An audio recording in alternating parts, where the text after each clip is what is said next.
Okay muntu wange nyongera okwebaza okubanga Seruganda gwe yena angoberera okusinzirira eyo gyonna gy'oli nkubuuzaako nti oli otya wasize otya osiibye otya. Nze Muzungu David Kadongo Kamu music analyst ndi wano Emwera ku kyalo Buyonga ndi ku kijja kya Mukajjanga yoyo eyatta abajeemu abajeemera Kabaka fe abasinga kati be tuyita abajulizi.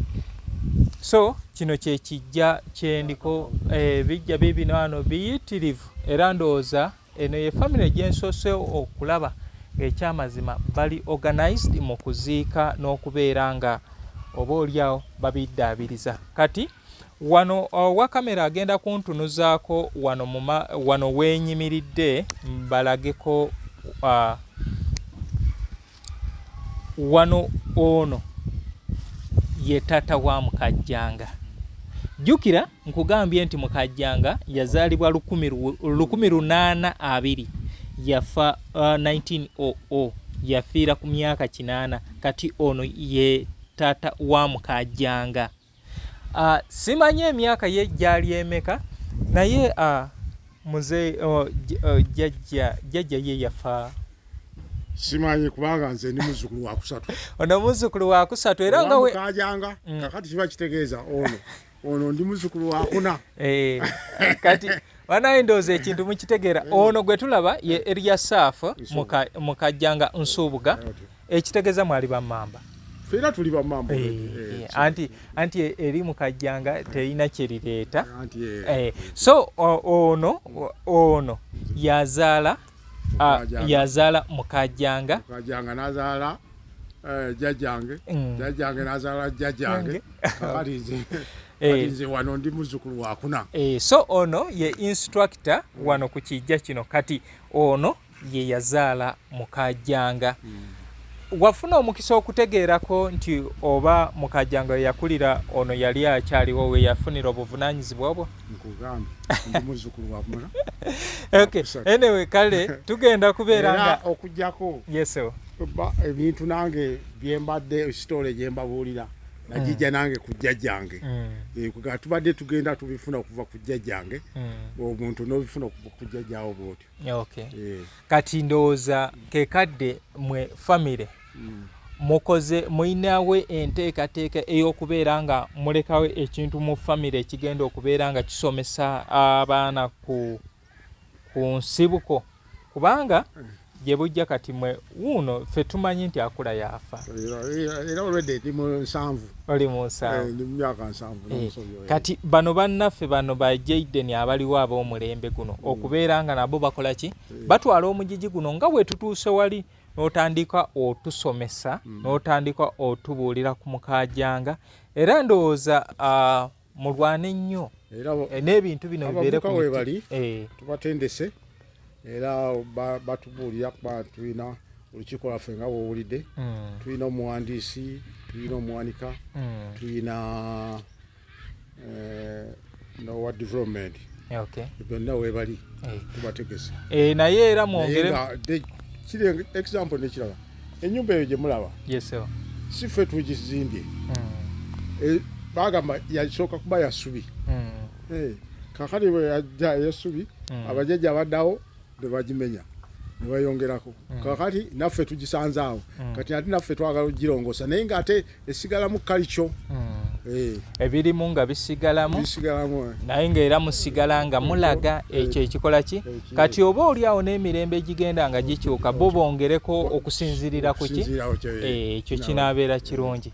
So mufube nnyo n'okugira IT ndowooza mu gundi mwongeremu department ya IT. Ebintu bino mubiwandiike bibeereyo ku mitimbagano so si bali bava eri ebunaayira bajje batandike otulimbira wano. Era tuwandiika ekitabo ekikwata ku Mukajjanga twafulumyawo obutabo butono naye bwaggwawo kakati tugezaako okulaba nga tuwandiika ekitabo ekinene n'abo bennyini abatuwandikako ebikyamu tubenga tubijjawo bajja kukisoma ekitabo nga nzijjukira ombuuziza ekibuuzo wali we tubadde off camera obuuzizza nti muzungu singa gwe wali mukajjanga wandikoze eki kati gwe andaba agamba nti mukajjanga yali mutemu n'ebigambo ebigendera okwo kale olina omulimu gw'okola eyo yonna gy'oli olabye intruders ze ng'ayagala okubeera ng'atwala ebya mukamaawo gwe okolawo ki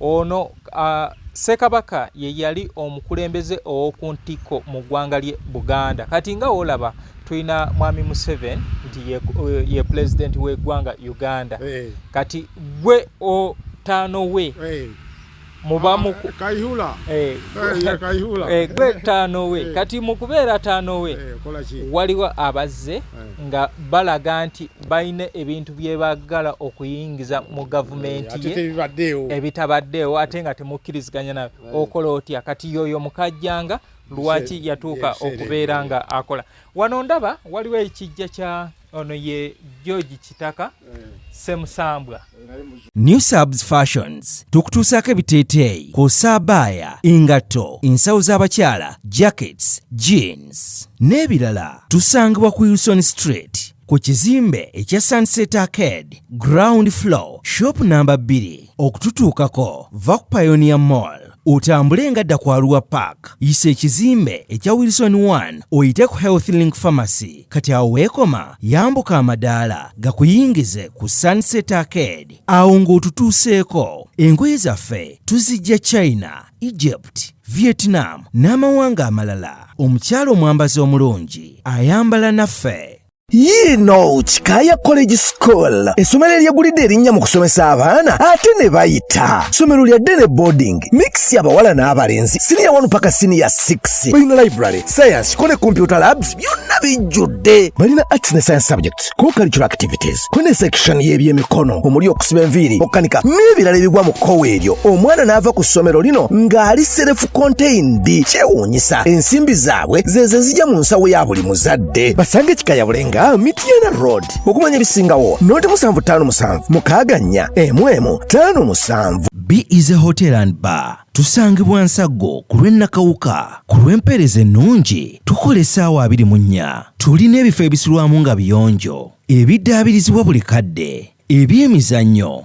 ng'okulaga omupiira okuzannya pool n'ebirala ebbaala ejjudde obulungi emmere ekutuukako mangu paakingi nnungi ate nga security eri gguluggulo okubuukinga n'okumanya ebisingawo kuba ku 0790 79 12 04 oba 058 98 77 Asatumunya, you are not easy when you are not at B is a hotel and bar. Come and experience the ultimate in comfort, entertainment and security with B is a hotel and bar. Nsago Nakauka Road.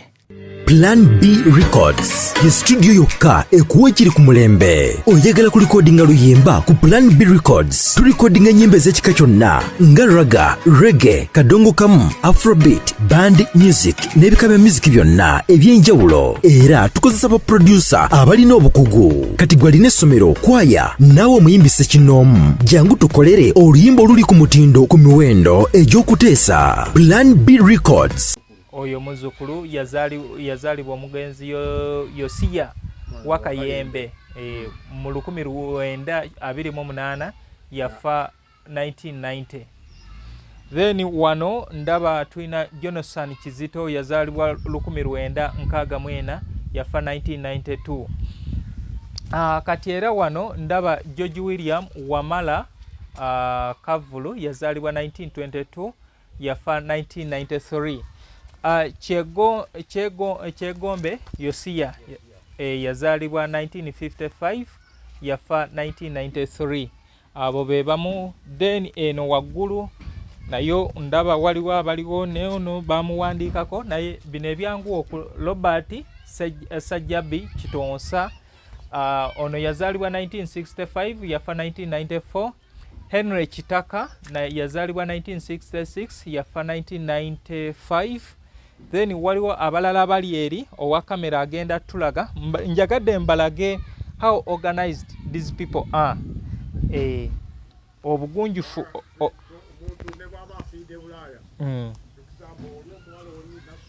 yes yes kiraga nti family eno yeteekateeka mu kubeera nga bakuŋŋaanya ebintu. Mulimu n'abasiraamu, ndabamu Abdalhakim Nsubuga yazaalibwa 1956 yafa 1997.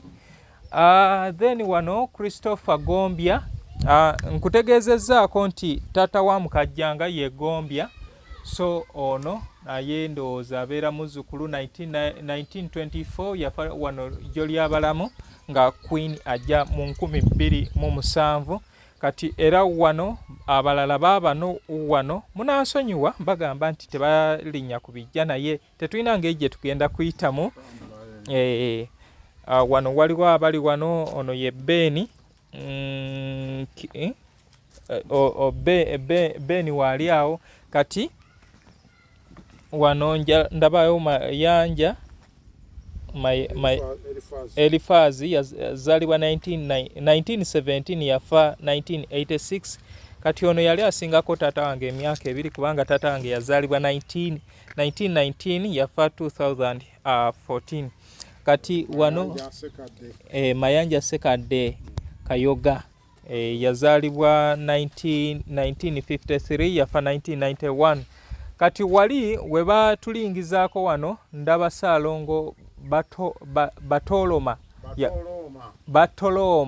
Ssaalongo Batoloma Yakobo Kayinja yazaalibwa 1927 yafa 1996.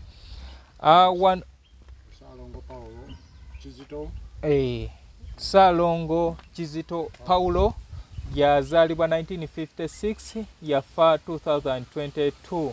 Eri emabega Nelson yazaalibwa 1992 yafa 2010. Yes, ngezaako ekijja nti bano we bamu ku bantu. Kati wano is it last month babaddewo era n'okuziika omu ku bazzukulu ba mukajjanga ono abadde akyasigaddewo. Wuuno yafiiridde ku myaka 15. Kino kye kijja kye era kyensuubira nti famire engeri gye bali nti bakola ebintu byabwe mu nkola etegeerekeka era naye bagenda mukola afaanane nga bano abalala. Ono ye Flavia Nasuuna yazaalibwa 1904 yafa wano mu 2020. Ekitegeeza kino bakakiddaabiriza. Kati baganda bange eyo gye tuyitira tubagamba okola ekijja. Kati kino kye kijja kya Mabo bw'ati bw'afaanana. Mabo ayawukana Talazo. Ono Talazo, ono gwolaba ye Talazo. Kati ono Mabo era ye Mabo okwawukanako ne Talazo nti ye batuuzaako mutuuze. Baleeta ne basala ne batuuzaako nti olaba guno omutwe bateekako muteeke gw'omala okizimba olwo ne baleeta ne bakiteekako. Naye era okikola kino kyangu nnyo nga n'omusimbi gw'olinawo guwera. So wano ndaba Namagga Julian. Namagga Julian yazaalibwa 1957 yafa 2021. Kati muzeeyi ono gwe najja okuziika. Ono gwe najja okuziika ye ssenga wa Ssaalongo George William Kyagulanyi Lule. Kubanga so bantu bange embeera bwetyo bweri eriyo ebijja ebirala we bityo. Eyo ye famire naye nga basaba nti buli alina eddoboozi erisobola okubeera nga liyitamu nti mutuyambe mutukwatizeeko ekifo kino kifuuke ekyobulambuzi kubanga billions and billions of money ziyingira mu ggwanga. Ziyingira wano mu ggwanga naye nga okuyingira ziyingira nga bayita mu layini ya ddiini naye nga mukajjanga eyeebase mu nnyumba eyo ye yakola ekintu ekyo. Ye yali omumbowa omukulu owa Ssaabasajja Kabaka Mwanga owookubiri. Kale era we batyo kwe kubatwala wali ewali ekitebe kye ekomera lye Namugongo.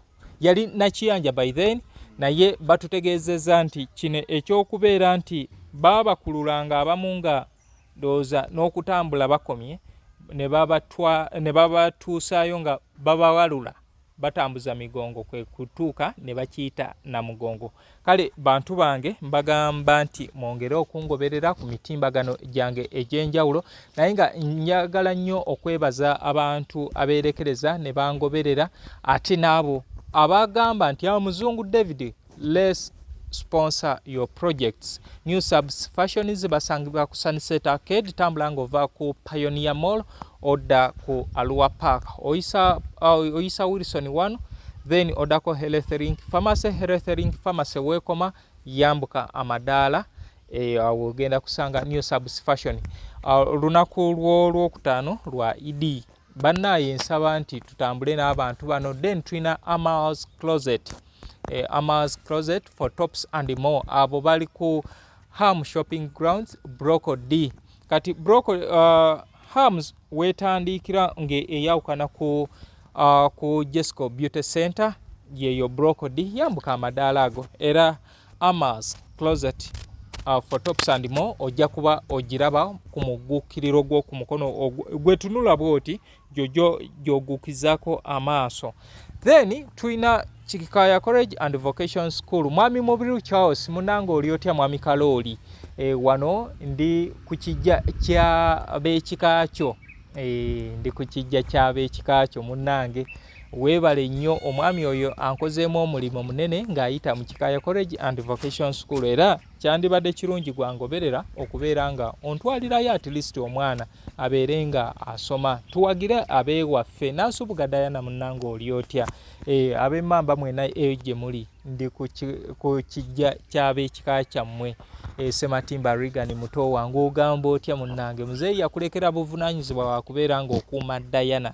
Kale bantu bange bwe tutyo tujja kubeera nga tulabagana ate mu session endala, naye nga n'aba B-Easy Hotel and Bar abo basangibwa wali Ensaggo Nakawuka Road bakugamba nti gwe ayagala okubeera ng'osanyuka omukisa weeguli genda ku B-Easy Hotel and Bar.